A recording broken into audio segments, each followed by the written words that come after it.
So I'm getting ready to do the live radio show, the live airing at Genesis Communications Network. And I've been going through this thing. I've been going through it for like 7 years. So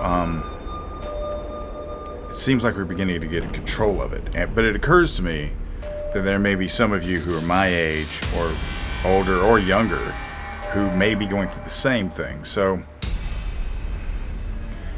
let's talk about how my back problem, which I didn't even know I had till a few weeks ago, how my back problem has impacted me as a concealed carrier and a shooter.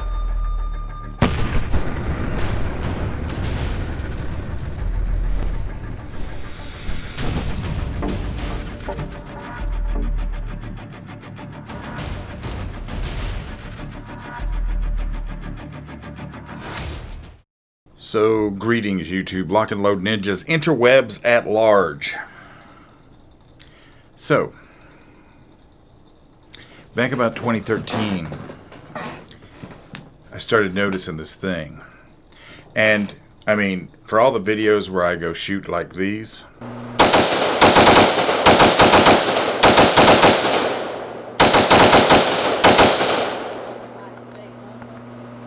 all right.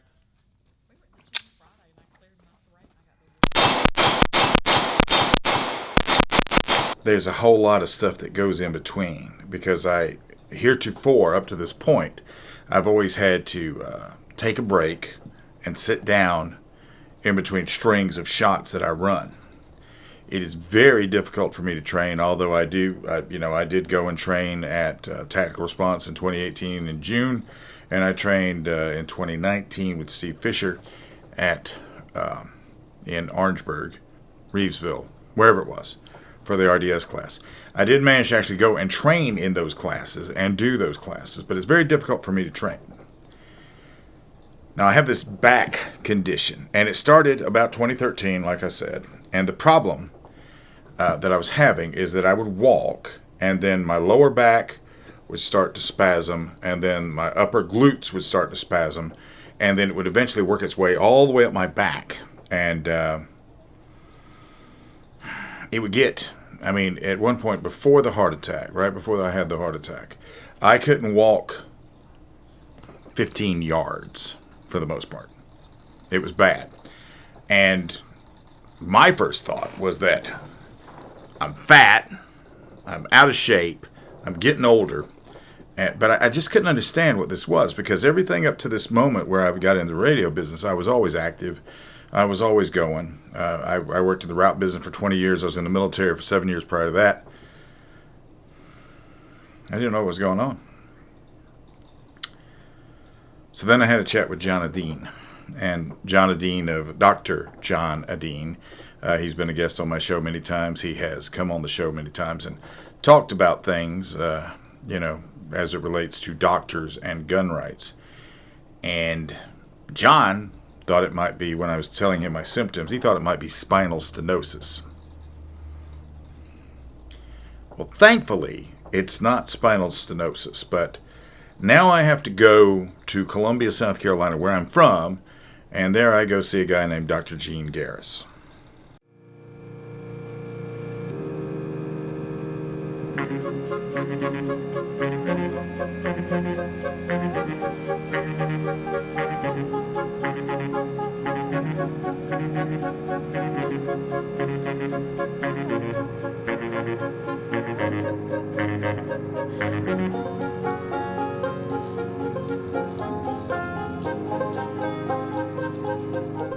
So, if you've been listening to the radio show, you know that I've been having back issues. And the reason I continue to have back issues is that my chiropractor is 110 miles away from my house. So, I'm at the offices of Dr. Gene Garris in Columbia, South Carolina. Gene is a radio guy, he's a gun guy, and he's a chiropractor. So, what is wrong with my back? Well, there's a bunch of stuff wrong with your back, but at some point you got to service and maintain the machine. Right. So in the whole history of your life, you've done a lot of extreme stuff. Right. And the machine's not worn out, but there are little changes that we have to make. So you actually have a condition where the spinal nerve roots at every spinal level, nerves come out, and those are what feed your organs and allow you to have muscular control and allow you to function. Right. Well, in a number of places, the little hole that the nerve exits the spinal cord from, and the bony spine, is occluded. That means that it's smaller than it should be, and it's choking the spinal nerve. So with a flexion distraction table, with electrotherapy and chiropractic adjustments, we're able to open up the space between the vertebra and take the pressure off your nerves. When I'm going through this, it's a little bit like coercive interrogation as far as the sounds that you're getting out of me when I'm going through it. But I'm taller when I come out. Mm-hmm. Both of my legs are the same length, and that's a good thing. Now, as far as carrying a gun, mm-hmm. right? Is this one of these instances where we have to rethink carrying a concealed handgun? Well, thank God that we have concealed people. I have a number of law enforcement professionals, people that are road workers, and their belt is sometimes 28 pounds worth of stuff. And so imagine having a Batman belt with important things hanging off of it, and then sitting in a police cruiser for most of the day. It shifts your pelvis, it changes the comfortable positions you get into. So those people, our law enforcement people, we need to have a special regard for, because they really are suffering. But on the concealed carry thing, depends on the size of your handgun. What are you comfortable with? Some people have even resorted to these bizarre holsters that look like a pager on the front, and you pull out the pager and go down into it. Yeah. But the gun sits here, and that changes things. But if you have a large sidearm, even if it's inside the waistband, and you're pushing up against the console of your chair or your work space environment, it can really shift things over. So you need to find out what's right for you with the gun that you have, and you might even consider going to a smaller gun to facilitate your ability to function in your job. So if you're carrying inside the waistband, a smaller gun is less mass pushing against you. Right. Because I think what was happening with me was I was putting it right on the right side, which is where I was tilted anyway. And then I push it right back out after you fixed it. So. But think about people that wear weightlifting belts.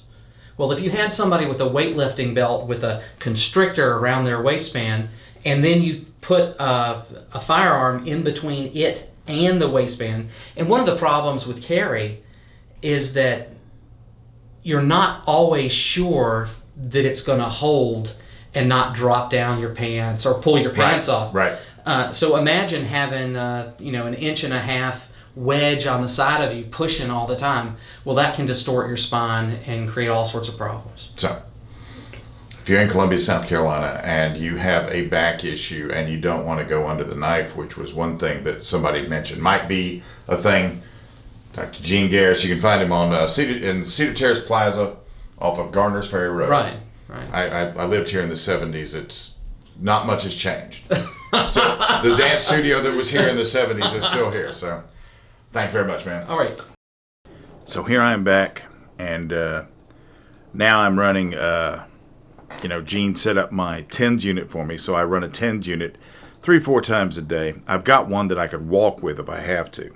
SHOT Show was particularly rough on me because SHOT Show, they lay out this carpet and it's different depths and lengths and thicknesses, and it would just be rough because you got to walk a long way at SHOT Show.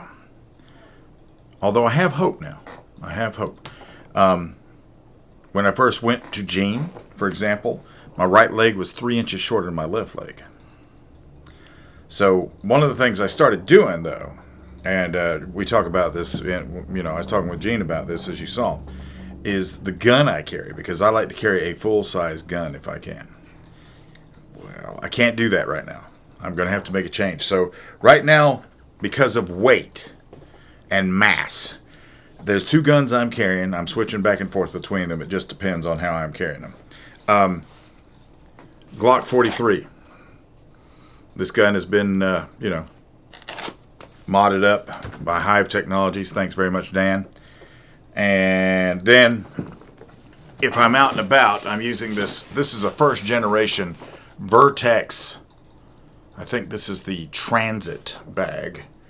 And this is actually designed quite well as far as a bag that you would, carry your gun in. You pull it by this tab and sweep it back over here and then draw. So, I realized I wasn't too far off. I've got James Yeager is helping me from Tactical Response. He did a review on something called a Fast Tracks fanny pack by Galco, and he hooked me up with Galco, and they're going to send me one. This is actually a pretty good bag, and I'll review that as well. But here's what I want to say about this. Up to the point where I had the heart attack. And it went away a while after the heart attack, but I was pumped so full of steroids, everything went away. But up to the point to where John Edeen gave me some idea what to look for, I was sort of afraid. I was afraid that I was going to lose my mobility.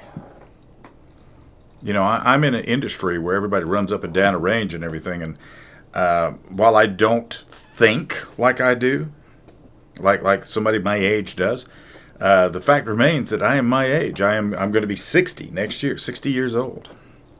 So in order to maintain some sort of semblance of movement, and my whole idea, I with my sponsor Elevate, is to be salty by 60.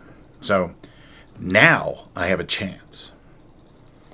The enhanced interrogation techniques that Gene puts me through is this is going to work. The TENS unit is keeping me there. I'm taller. I feel better. I breathe better.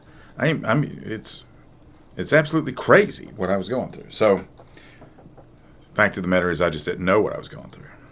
So, I know this is not my usual fare, but this is going to, what I've just done is going to keep me able to do my usual fare. But I mean, just as a point of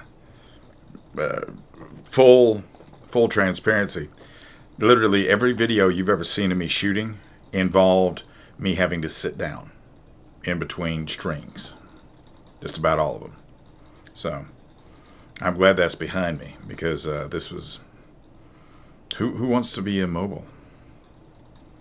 And I guess the moral of this is, if this is happening to you, if you're feeling this kind of pain, there is a way to go through, to get it reset. It might be a little labor intensive. It sure beats surgery, which John Edeen told me, whatever I can do to stay out from going under a knife, do it. So, just a little something. We'll get back to the gun stuff. I got so much gun stuff for you right now. I got some stuff from Mech Tech. I got 2 really nice pistols from Dan Wesson. I still got the comparison video to do between the, I got a lot of stuff. So that's all in the offing. I'm very pleased with the way things are going, and I really appreciate your response. So if you like this kind of content, do me a favor. Give me a thumbs up. Maybe think about subscribing to the channel. I'm not making a dime off of YouTube. Not a dime. But I sure like doing it. So, subscribe.